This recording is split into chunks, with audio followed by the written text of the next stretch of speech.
الحمد لله رب العالمين والصلاة والسلام على أشرف المرسلين سيدنا محمد وآله وصحبه أجمعين وبعد السلام عليكم ورحمة الله وبركاته. Welcome to our 12th lesson of Educating Children, Riyadh Subyan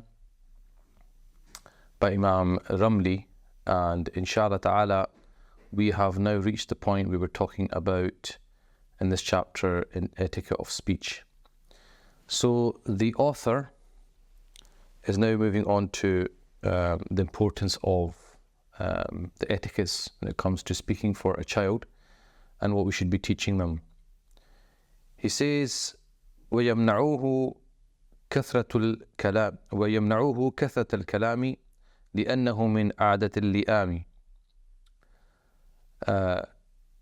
And he should prevent him from excessive speech, for that is the habit of the blameworthy.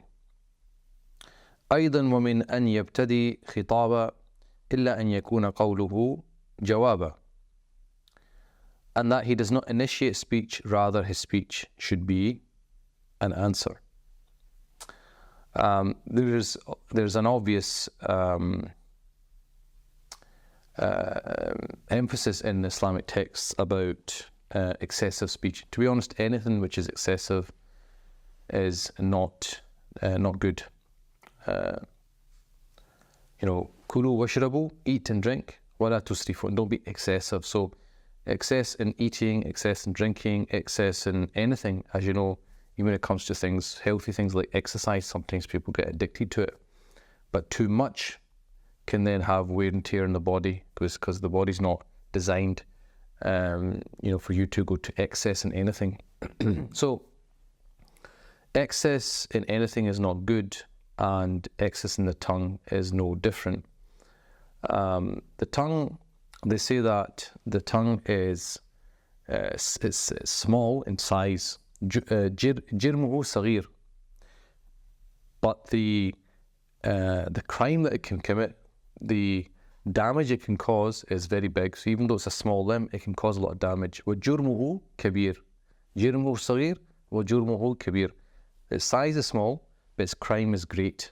It's enormous. Okay, I mean, by the tongue, people can cause, animosity between people. They can cause fighting between two parties. They can even cause war. So we have to be very careful of what we utter, what comes out of our mouths, and obviously we're accountable for everything we say. So they have this general kind of understanding that من كثر كلامه كثر سقطه, that if you speak a lot, then obviously the chance of you saying something wrong or making a mistake also increase. So the safest thing to do is to be careful and only speak when you have to. And I remember just at school in growing up with many non-Muslims, a non-Muslim school, we were always taught think before you speak. It's a general universal thing. It's not like just Muslims know, but this is something that's taught across the board. Always think before you speak, because if you don't, then you can very easily make mistakes. So like I said, what's blameworthy is excessive speech. Speech is not blameworthy, but excessive speech is blameworthy. And we have hadith like من كان يؤمن بالله واليوم الآخر فليقول خيرا أو ليصمت. Whoever believes in Allah and the last day should say good things. You got something good to say, fine. If not, then it's better to keep quiet, keep silent. Okay. In other words, say good or keep quiet. Do not sin. Do not say anything which is not beneficial, which is harmful. We're not supposed to harm others. There's a hadith that says that the Muslim is the one who other Muslims are safe from his hand and his tongue.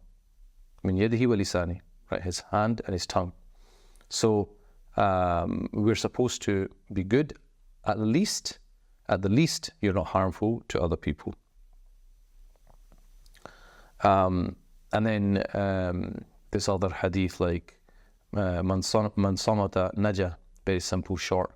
Whoever is silent is successful. because if you don't say anything, then you can't get anything wrong.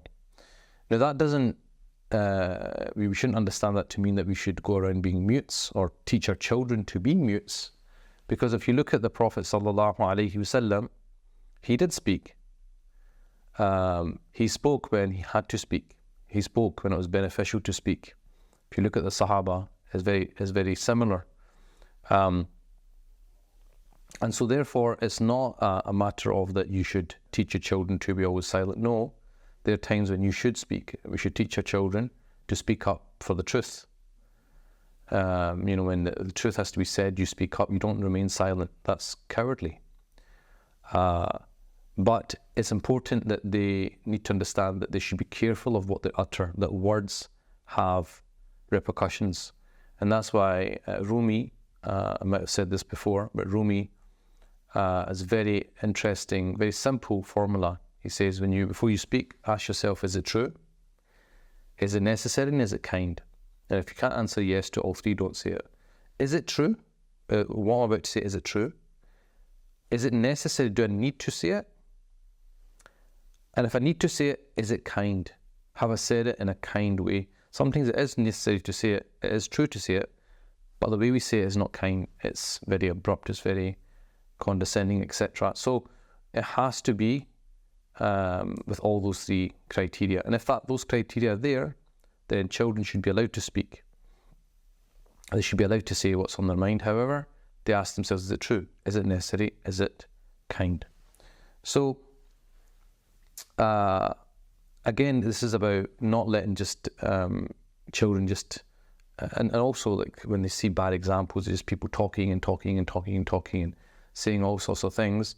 We have to say that this is not the way that you should be. And obviously the best way to show them is to try to be like that yourself. There is nothing better than the parents leading by example. So we shouldn't understand that this is all about making them mutes. No, it's about making their speech truthful. So we want to make sure that when they speak, it's the truth, right? They speak from a place of goodness. And then he says, ثم اليمين يمنعه منها بتا دواما دهره يدعها وجملة الأشعار والأغنان يمنع منها دائم الزمان. They then forbid him from swearing oaths, and always forever he should avoid them. And from most poetry and singing he should be prevented from all of time. Now, again, like every book is written for its time, I've said this before, we have to understand the time that they were writing in. So poetry and singing would have been very prevalent and very powerful in those times. We obviously live in the visual era where we are exposed to so many things. Our eyes are exposed to so many things. So it might not necessarily be that poetry is the biggest problem for us. It could be probably the music industry, and also other things like sexual images that come up on TV and on the internet and so forth. Those things are probably more of a problem for us than, say, poetry is. So swearing oaths, again, some cultures, they have a habit of just rolls off the tongue, that wallah this, wallah that. I mean, you're swearing, of course, or Uqsum billah. I remember in Indo-Pak culture, Allah di qasam. So basically the same thing. We should not, and even I remember hearing this when I was young from non-Muslims or Christians. Don't take God's name in vain. So there has to be this kind of reverence for Allah subhanahu wa ta'ala's name. It should not be used to swear oaths by. Just generally, whether it's true or false, don't get them into the habit of doing that. Again, this may have been or might be more of an issue in some cultures, and in some cultures it's not. Other cultures, it might be swearing is more of a problem. So he's just bringing our attention to these kind of bad habits in speech need to be avoided. And poetry and singing, says from most poetry and singing, because again he's talking about his time, but there obviously is beneficial things like nasheeds. If people listen to nasheeds and they're salawat, they're praying on the Prophet ﷺ or praising God or virtuous things. So there are good things out there, but as you know, just go into music channels and see how people behave. Well, we don't have to see that. We know what they kind of do these music videos. These are not. I mean, if you put the sound off and just saw the way they behaved, you'd think it's satanic. So you don't want your children to be exposed to that, and you don't want our children to be listening to those type of lyrics, because that's just, like we said before, Imam Haddad said, your eyes and ears are 2 doors to the heart. So we have to be careful what we look at and also what we listen to. And that brings us to the end of this lesson. We'll continue, inshallah, in our next lesson on other etiquettes that he's talking about. وصلى الله على سيدنا محمد وآله وصحبه وسلم تسليما كثيرا والحمد لله رب العالمين.